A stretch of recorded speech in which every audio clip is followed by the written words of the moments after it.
Hi everyone, I'm here today with Lenore Schaffer. She works at Restore NYC, and I'm so excited for you guys to meet her and hear what she has to say about the progress of the nonprofit that we donate to.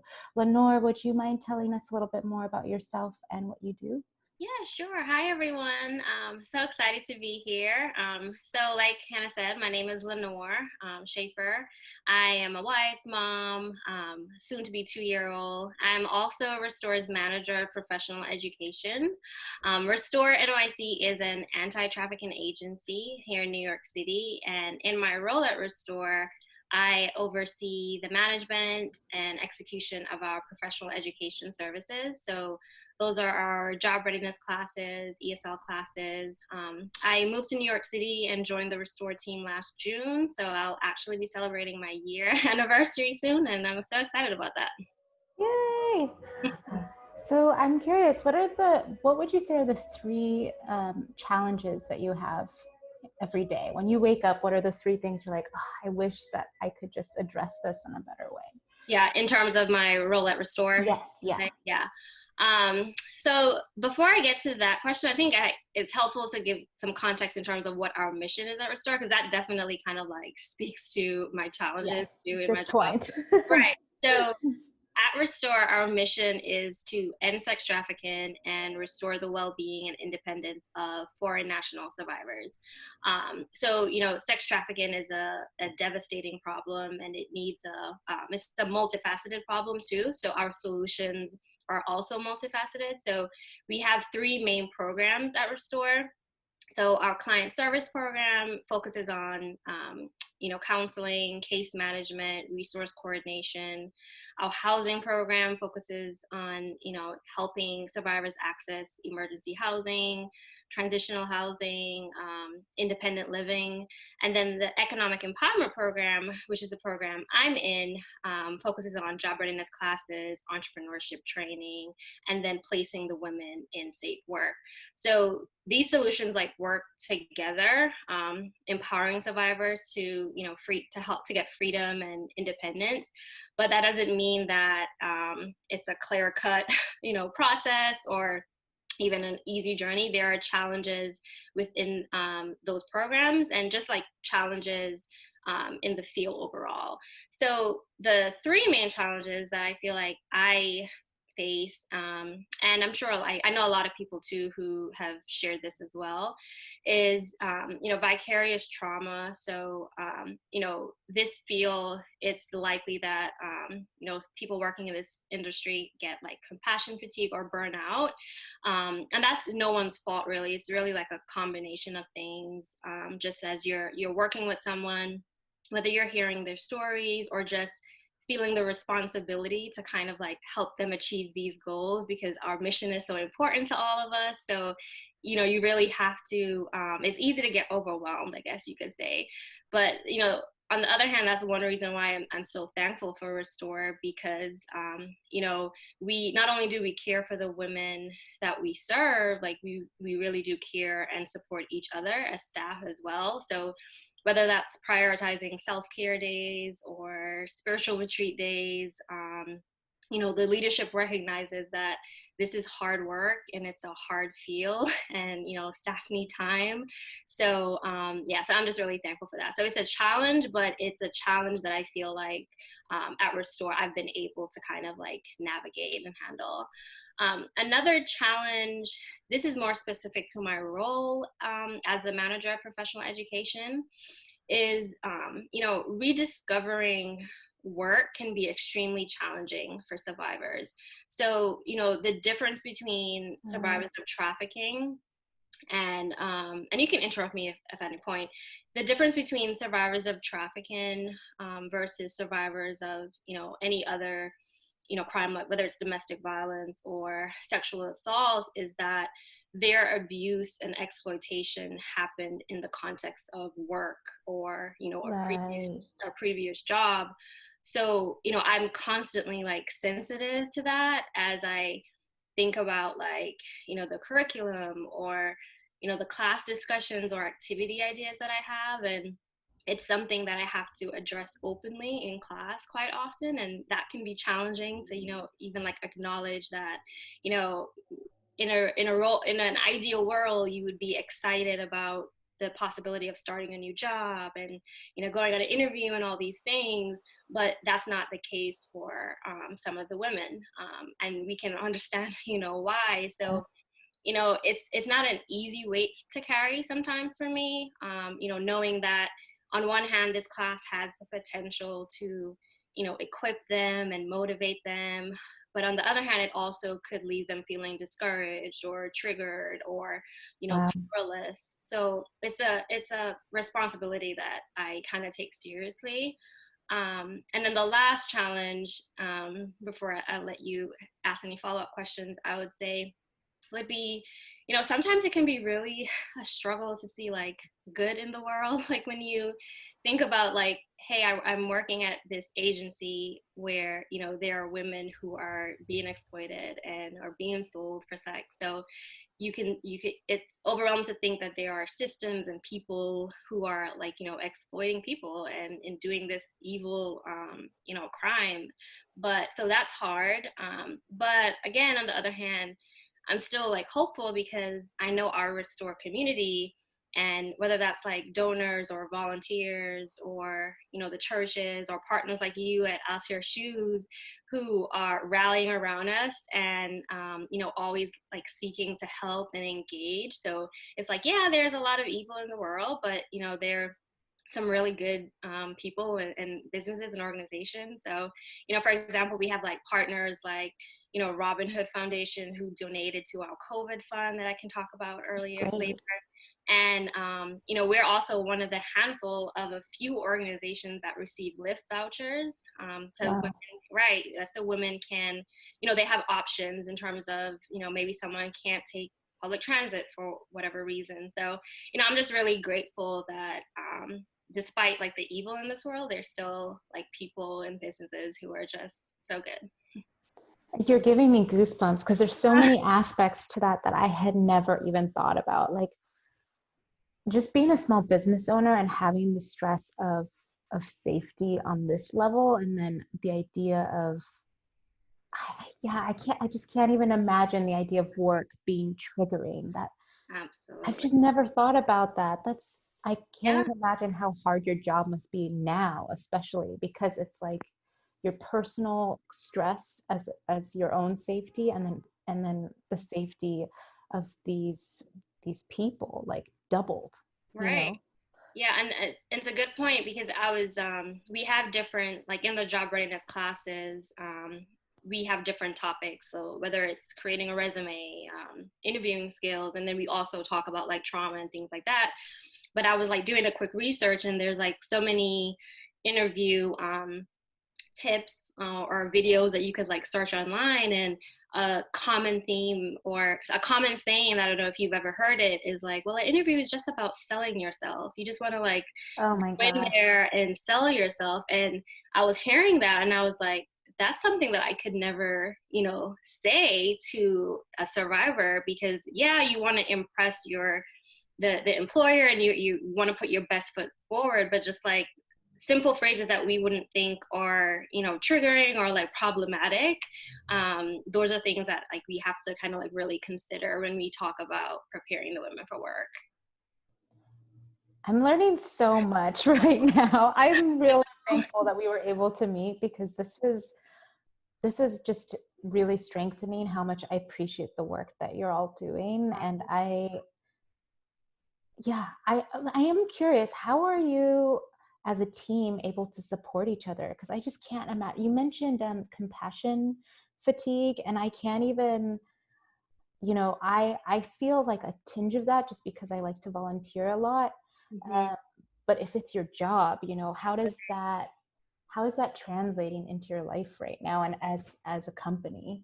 Right. So, like I said, the culture at Restore is, we are a caring culture. We look out for each other. So, I'm this Restore is like the first nonprofit that I've like worked in New York City, and I mean, I was somewhat surprised by like the generous like vacation package, and even the fact that they prioritize. We call it spiritual retreat days. So we get spiritual retreat days yearly, and that's just time for us to, you don't have to use it as a vacation day, but you can just use it to like connect with God and just like, you know, take time off work. So they encourage that. And another aspect in terms of us like caring for each other is supervision is really important at Restore. So whether that's supervision with me, you know, meeting weekly with my supervisor, and it's not just about like delegating tasks, but really a space for us to check in and see how we're doing, how I'm doing. We also implement like self-care plans, and that's something that we review with our supervisor, just kind of like, okay, what's your plan? How are you going to, you know, take care of yourself? So we do that often. And peer supervision, we always find ways to kind of like celebrate each other and check in. So yeah, we definitely it's a great team and a great atmosphere in terms of recognizing, hey, this is hard work, and keeping each other accountable. If we can see, if someone sees, you know, you look like you're having a rough day, like, do you want to talk, like, do you need like, what do you need? So we definitely do that, and I'm appreciative of that. I think more companies should adopt that policy. You know, Yeah, I'm just hearing you talk about this. I don't think that mental health is focused on enough in companies in general, like across all industries. I know it's something that needs to change for sure. Yeah, I hope that a lot more companies can make that shift, especially after now, just to recognize that there is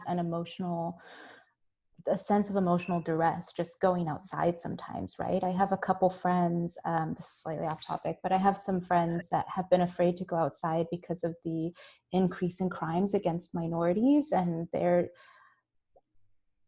I don't know, just that stress, that level of stress. And I'm wishing that your boss would recognize that you have other things you need to worry about, that maybe you need to get your groceries in the middle of the day instead of at night, Right. Yeah, and we having definitely. some check. Yeah, that's true. We also have like a flexible work time because I'm a mom. There are other moms at Restore too, and now where you have like schools closed or daycares not opening, so even our work day might look different in terms of, well, I can't be on a meeting for like 2 3 hours until like my daughter's taking a nap. So can we like Yeah. schedule, you know, our meetings at a different time, and just being willing to be flexible and realize that our work self is just one part of us. Like there's still so many other parts of us that are, you know, going through a hard time right now because we are in the middle of a pandemic. So I completely agree with yeah. you. So I want to take this a little bit more broad. Yeah. What would you say are some of the things that have been affecting Restore because of the pandemic? Great question. So, you know, I think it's necessary to remind listeners who are watching this, or just simply acknowledge that individuals who are marginalized by race, income, immigration status, or whatever that category is, they're more likely to be exploited through sex and labor trafficking to begin with, right?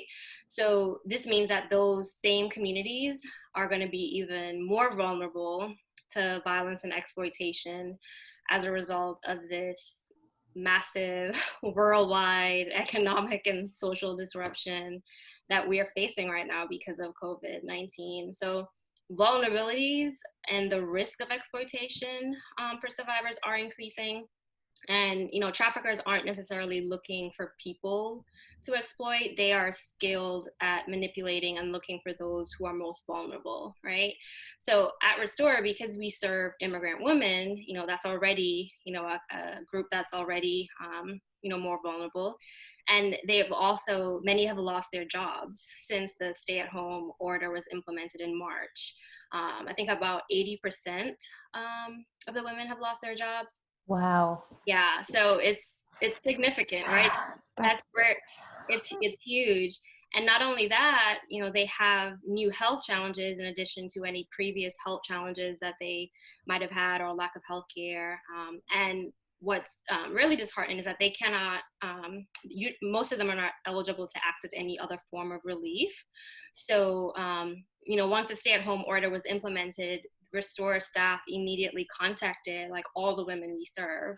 I think we had like over 800 touch points. Oh my gosh. Yeah, just checking in on them to find Wow. out, okay, are you stable? Are you safe? What are your needs right now? How can we help?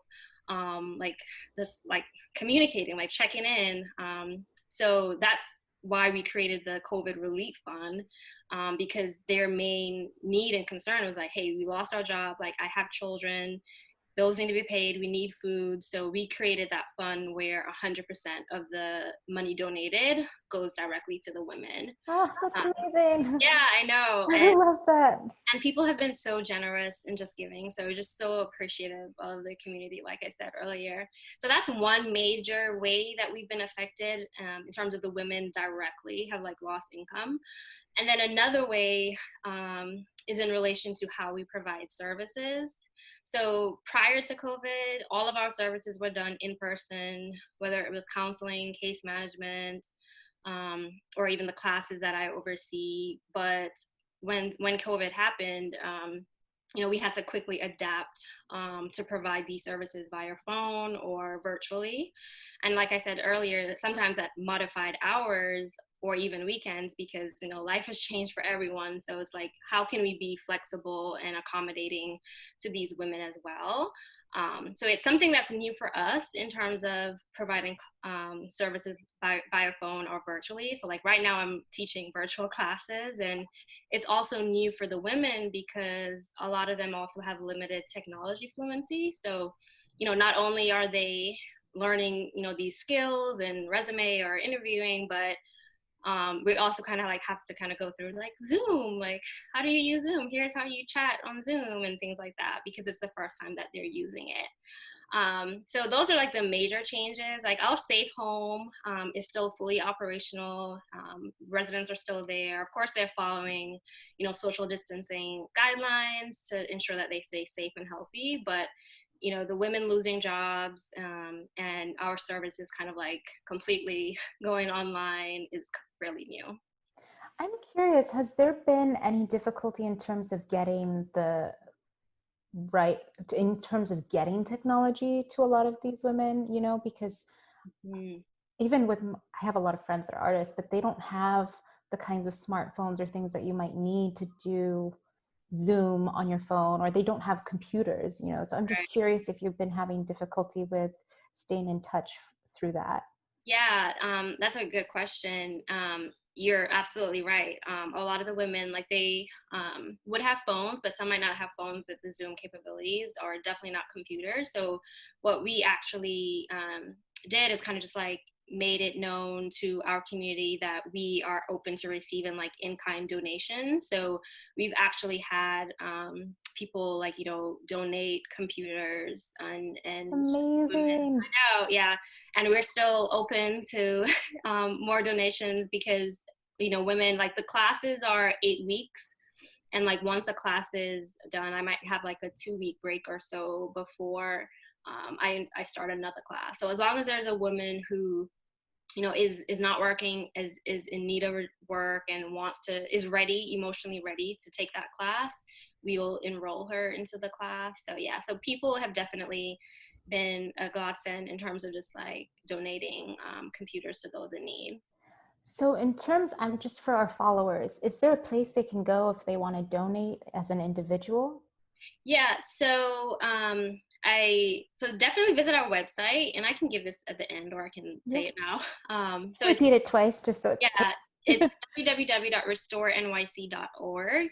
And on our website, there's a tab there that, kind of says like how COVID has been affecting us. And if they scroll down, they can see like, um, clear ways that they can help us. So whether it's like volunteering to work with a woman for a resume class, or submitting, ordering food for the women, or turning in computers. And the contact information for the staff is there as well, so they can reach out to that staff person directly. They can also contact me, and then I can get them in touch with the appropriate person. So yeah, so multiple ways to just kind of like find out, hey, what do you guys need, and how can I do that? That's great. And I'll also put links on our Instagram stories so that people Yes, can click through. yes. Thank you so much. Of course. I'm so happy. Like, just, I thought I knew quite a lot about the organization, and I'm learning even more layers right now. So I'm like, and I know that a lot of our followers care a lot about the work that you do. So I think that this will be a great opportunity for people to connect. Yay. Um, I'm so excited. so I'm curious then, I mean, you mentioned obviously you had to do some things online, but is there anything that the organization has had to do in terms of pivoting your, like, or changing your future goals? Right. So, yeah. So, like I mentioned earlier, so like we know that increased vulnerabilities lead to an increased risk of re-trafficking, right? So right now, as a team, we are really like honing down on our commitment and efforts, I guess you can say, and like rethinking, program strategy to meet the changing needs of our of victims and survivors that we are already working with, and those that will come through referrals later on. So right now we're like looking at our work from a three-phase model or framework, you could say.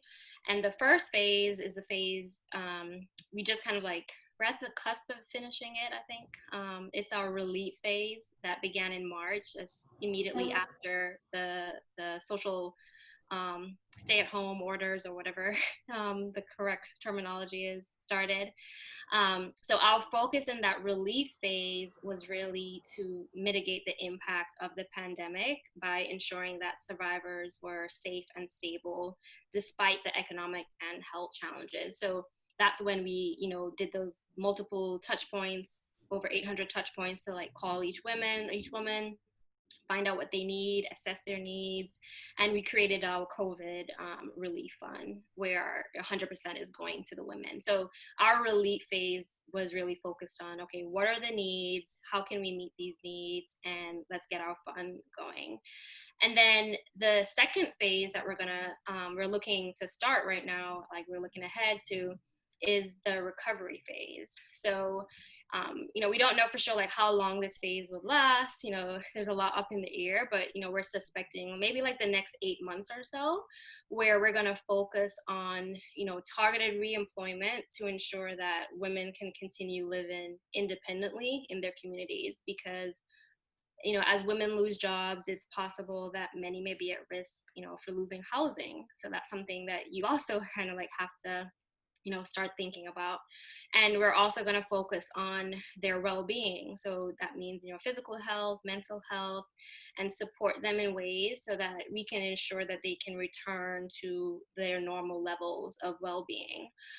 So in this phase, our counselors at Restore will really focus on like the trauma that they faced, and not just from their trafficking experience, but even the trauma from this pandemic. Like I've seen articles talking about like there's going to be an increase in trauma just because of everything that happened with the COVID-19. So counseling is really going to be critical during this recovery phase. And we might need like a second wave of recovery, so to speak, because of the pandemic. So in a nutshell, we're going to support the clients as they navigate this new economy and public health system, while focusing on helping them access safe housing, safe jobs, and counseling.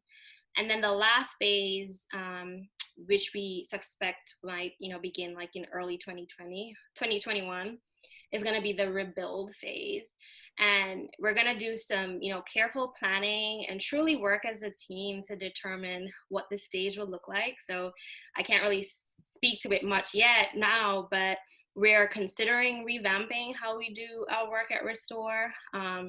It's possible that as we step into 2021, we might press into our mission statement a bit more. So like, what does it mean to like truly end sex trafficking? Mm-hmm. Some of our technology initiatives might ramp up like never before. So for example, our team, we have technologies like Freedom Signal, it's a software developed by another nonprofit called Seattle Against Slavery. And it's created to help agencies find victims in need of services and disrupt the buying of sex online. And it all happens like online. So we have like staff person and a team kind of like working with Freedom Signal. And then we also have Salesforce, which is another technology online platform that connects survivors of trafficking with safe work. So we suspect that I mean, if anything, this COVID pandemic has showed us like how much we rely on technology, right, with like the Zoom calls and Yeah. so I think it's possible that we could kind of like step things up in that way. And you Wow. know, we'll continue supporting clients, of course, in this phase and paying attention to what they need, but we're also going to look at more like long-term impact in their well-being and long-term impact for jobs and housing. You know, just from you actually touched on something now that I'm realizing is part of your job is also, you know, because when someone is dealing with trauma, it's almost like you can't necessarily worry about what 10 years down the road is going to be like. Right. So you, in a lot of ways, your job or as an organization is to make sure there is a safety net in a year, 2 years, 10 years, so that the survivor can focus on getting better and healing. Right. Like right now, the focus for the women, like they're not trying to work through even like trauma from their trafficking experiences. Like we're trying to survive and stay stable right now. So that's why in the recovery phase, when, you know, we're expecting like, you know, things would have kind of like maybe like eased down a bit, then the counseling is really going to be critical to kind of like address those issues so that we can kind of like move forward to, you know, the housing and things like that. Thank you for sharing all of Yeah, this. of course. So I think the appropriate next question would be, how can people support the organization the most right now? Yeah, so I kind of started talking about some, but I'll kind of just review. So many ways that you could support if you're interested. So first off, you know, you can support by donating to our COVID 19 relief fund. And again, you can like go on our website, and I think you can access the fund right there. And 100% of this money is going to women. So none of it is going to cover like operational costs or staff. Like this is money that women are getting to cover their basic needs, to buy food, to pay bills, to ensure that they can stay in their apartment and things like that. So that's the first way that you can help. The second way is you can sign up to be a volunteer in one or all of our programs. I have so much love and respect for our volunteers because I really rely on the volunteers for our classes. And we like to call our volunteers our champions because that's just what they are. And we always have opportunities available. So whether it's helping to translate documents or class materials, because we teach classes in English, Spanish, and Mandarin right now.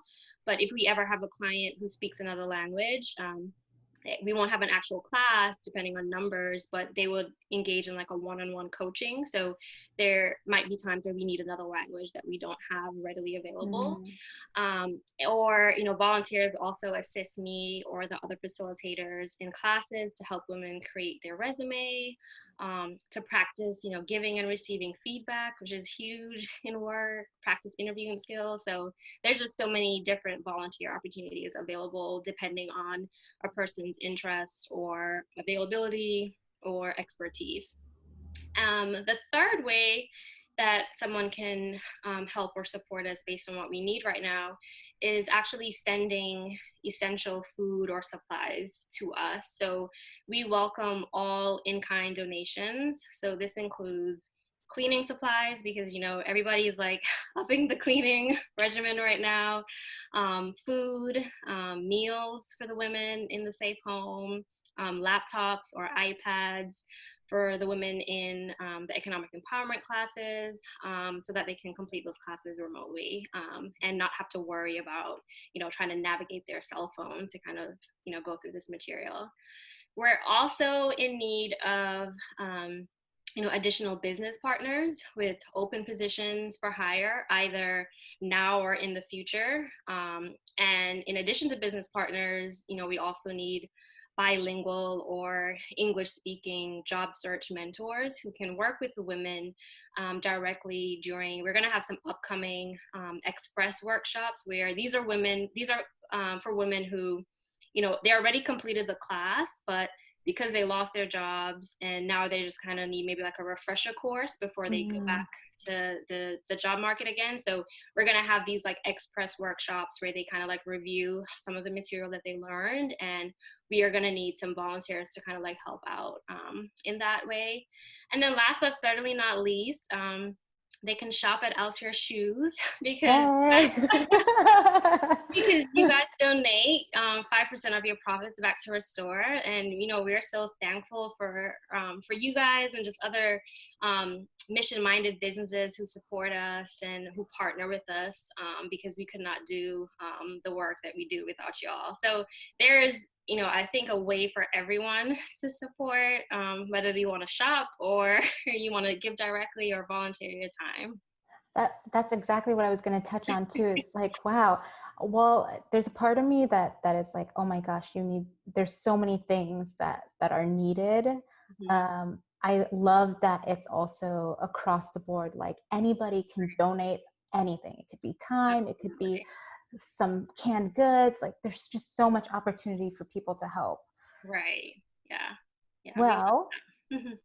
I am definitely going to be thinking about what I can donate now. It's like, I know that I have way too much food right now because I was, I don't know. I just think Yeah. I'll get back to you on Yeah, so many absolutely. things. We'll appreciate it. And the women are just so I have a story that I want to share. There's a woman, and of course she's, has her own like, life challenges going on, and she's trying to stay safe and stable too, but she was like concerned about other people, and she actually was asking her counsel like, okay, how can I give back, like how can I volunteer? And she spent some of her time volunteering, even though she had her own needs too. Wow. So I've just been so like encouraged by the women that we serve, their heart to give back, just how their gratitude for people who give and are supporting them, and just their resourcefulness to kind of like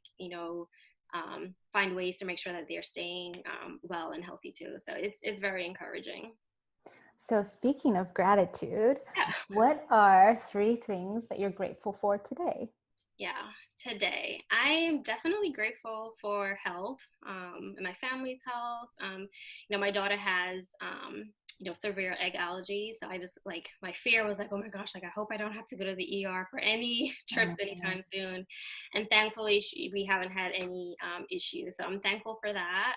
I'm thankful for the Restore community. I was really nervous about having a class online. This is I just had a class graduate, and that was the first class that we taught online, completely online. So I was really nervous about it and wondering how was this gonna work out. But it went so well, and I couldn't have done it without people giving laptops and volunteering for the resume class, because I'm only one person and I can't do it by myself. So really thankful for the community.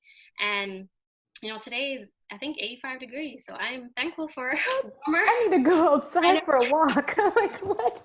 I'm thankful for warmer weather, because I'm an island girl. Like the winter is not like my favorite season, so I'm excited for some nice weather. I'm excited too now that I know. I'm like, Uh, yeah, I'm definitely gonna take a walk early. I'll be maxed up, but I'm gonna take a Yes, walk. of course. Okay, so I guess on my end, 3 things I'm grateful for today, just to keep the positivity going. I'm really thankful for my health. Every day, I'm increasingly thankful that I've been okay so far, and that I'm also grateful I have a support system. I don't think I could get through this by myself, or even just feeling isolated and alone. I don't think I could do that. And I'm so thankful that people can check in on me, and just even a text or like a funny gif of a cute animal, just those little moments that keep me going. And I'm actually so thankful for Restore, just to hear about organizations that are doing good things in this world and making a difference, because there's so many terrible things happening on a regular basis. And those are the moments where I feel hope for humanity. Absolutely, I'm with you there, 100%. So, in closing, do you have any closing thoughts that you would like to add? Yeah, I really appreciate you, giving Restore this space to share about the work that we do, share how we're, dealing with the pandemic. I encourage everyone to get connected or stay connected if you're already connected with Restore. Our website again is www.restoranyc.org, and I know you said you would post the link below. If someone is listening and they have follow-up questions about our services or ways to get involved, they can reach out to the appropriate person on the website, or they can contact me directly at lenore.schaffer@restoranyc.org, and I can get them in touch with the appropriate staff person. And just know that we cannot do the work that we do without our supporters. And Harmony, we're so thankful for you and all that you do for us. So just thank you so much. Like, we really, really appreciate you guys. I definitely feel like the thank you should be going towards you, but thank you.